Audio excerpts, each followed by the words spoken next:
Ils étaient une quarantaine, tous députés nationaux et élus de 4 provinces de l'ex-Katanga.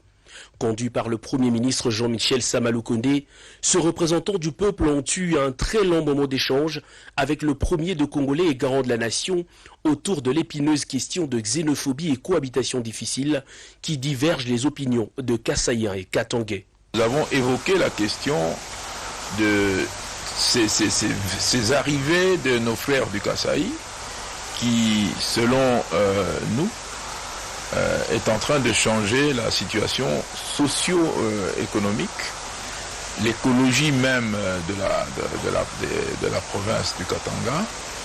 Alors, cette situation amène qu'il y ait des problèmes entre les communautés parce que nos électeurs considèrent que cette arrivée constitue une menace parce qu'ils croient que nos frères du Kasaï ne s'intègrent pas.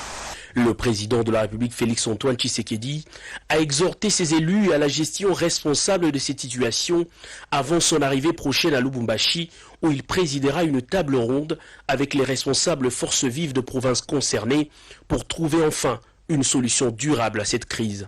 Cette initiative, très attendue et appréciée par les élus du Rassemblement des députés katangais, permettra aux populations de ces deux espaces de vivre en harmonie comme de frères de même sang. Cyril Ramaphosa sera peut-être le prochain chef d'État pour qui Kinshasa va dérouler le tapis rouge. Le président sud-africain est annoncé dans la capitale congolaise entre le mois de juin et août de l'année en cours.